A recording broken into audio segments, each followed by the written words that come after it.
Okay, so right now on the show, I want to take a look at a new Australian film that is out in cinemas called Seriously Red. Now, this film wasn't shown to critics in Melbourne, Australia, so you always kind of go into movies when they're not shown to critics a little bit nervous. But look, I went along to see Seriously Red, and I will admit that this was one of those movies that before I went into it, I had been told by people who had seen it how much they hated it. So maybe it's because I went into this film with zero expectations, but I actually ended up kind of liking it. I liked a lot of the humor that came across in this film, but I do think that the film still has some serious issues, but we'll go into them a little bit later on. First of all, it's from director Gracie Otto, who made the brilliant documentary a couple of years ago, Under the Volcano, which I absolutely loved. Now, this film centers around the character of Red, played by Crew Boylan. And she's a realtor who loses her job, and I'll touch a little bit more on that later as well, because I thought that was one of the issues for the film. But she loses her job, and she ends up becoming a Dolly Parton impersonator. She's always looked up to Dolly, and just before she's fired at the awards night for her work, she does a Dolly impersonation, which is spotted by Teeth Celeste Barber, who recruits people for an agency that represents artists who are impersonators, basically.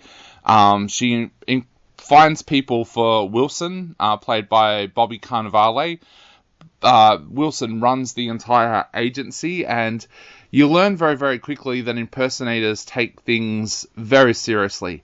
It's called the Copy Agency, and they basically have their own club, and everything like that, and you learn very, very quickly not to disrespect someone who is doing that, because they seriously believe a lot of things about them being the person that they're pretending to be.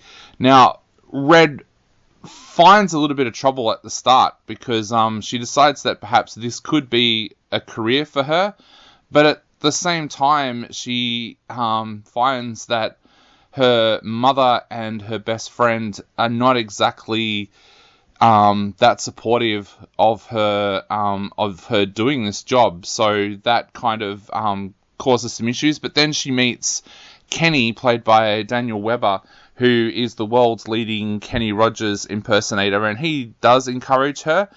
But again, I'll touch on that a little bit later as well. So what worked with this film was, I thought the humor worked. It is very much one of those Aussie movies where humor moves it along. If you think of movies like Muriel's Wedding and The Castle, it kind of touches on that kind of humor, and that works remarkably well. And I think with this film, it makes you forgive some of the other things that are there. Now, I want to touch on some of the things I had an issue with this film, because I think this is something that's going to hold this film back from becoming one of those great Australian films. First of all, the reason that Red loses her job. Now, a lot of people are going to find it really hard to feel sorry for Red, because what she's alleged to have done in her workplace is actually pretty shocking, because not only is she constantly late, but she is told by her boss that at a work function, she went around grabbing men on the crotch. Now, as much as that plays up for a laugh in this film, that is sexual assault. So you can see why she loses her job. So it's very, very difficult to feel sorry for her losing that job. And I just think they could have done that in such a better way.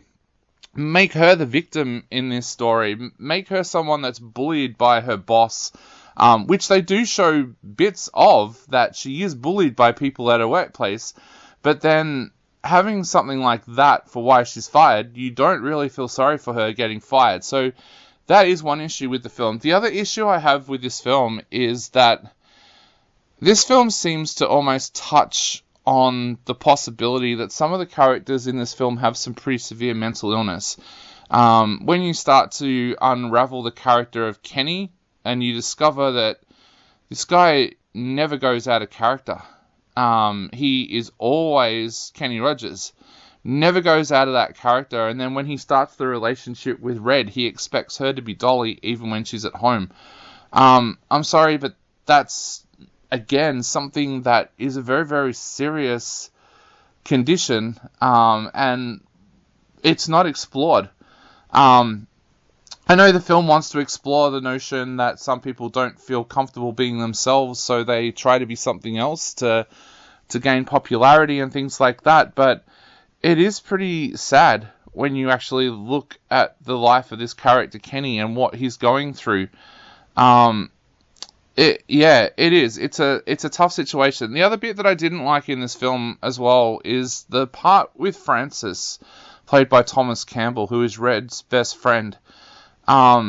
She pretty cruelly pretends that she's dating him to get herself out of some hot water with her mum, when you can clearly tell that he has a crush on her. And then later on, she seems almost angry when he finds a girl that wants to date him for himself.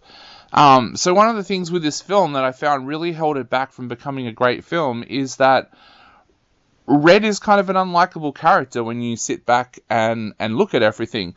I mean, yeah, you support her during the film and you want to see her do well and do well with her career, and you want to see her prove her mum wrong and things like that, but she is kind of an unlikable character, and I just think that if this film wanted to go into that same realm as the films that I mentioned earlier, such as Muriel's Wedding or The Castle, it really needed to overcome those things and make Red a more likable character. Having said that, Crew Boylan is absolutely fantastic as Red. I can't wait to see her do more roles, and hopefully this film will be what helps her on that next step to going over to America and doing some serious acting in films over there, because she is probably the find of this film. She is absolutely brilliant. I also want to mention Rose Byrne, who plays Elvis Presley in this film as well, does such an amazing job. For the first few times we saw Elvis, I didn't realize it was Rose Byrne, and she's one of my favorite actresses. So yeah, there are great parts to this film and things that work really well, but there are some things holding it back from becoming a great film. But I am going to give it a 3 out of 5.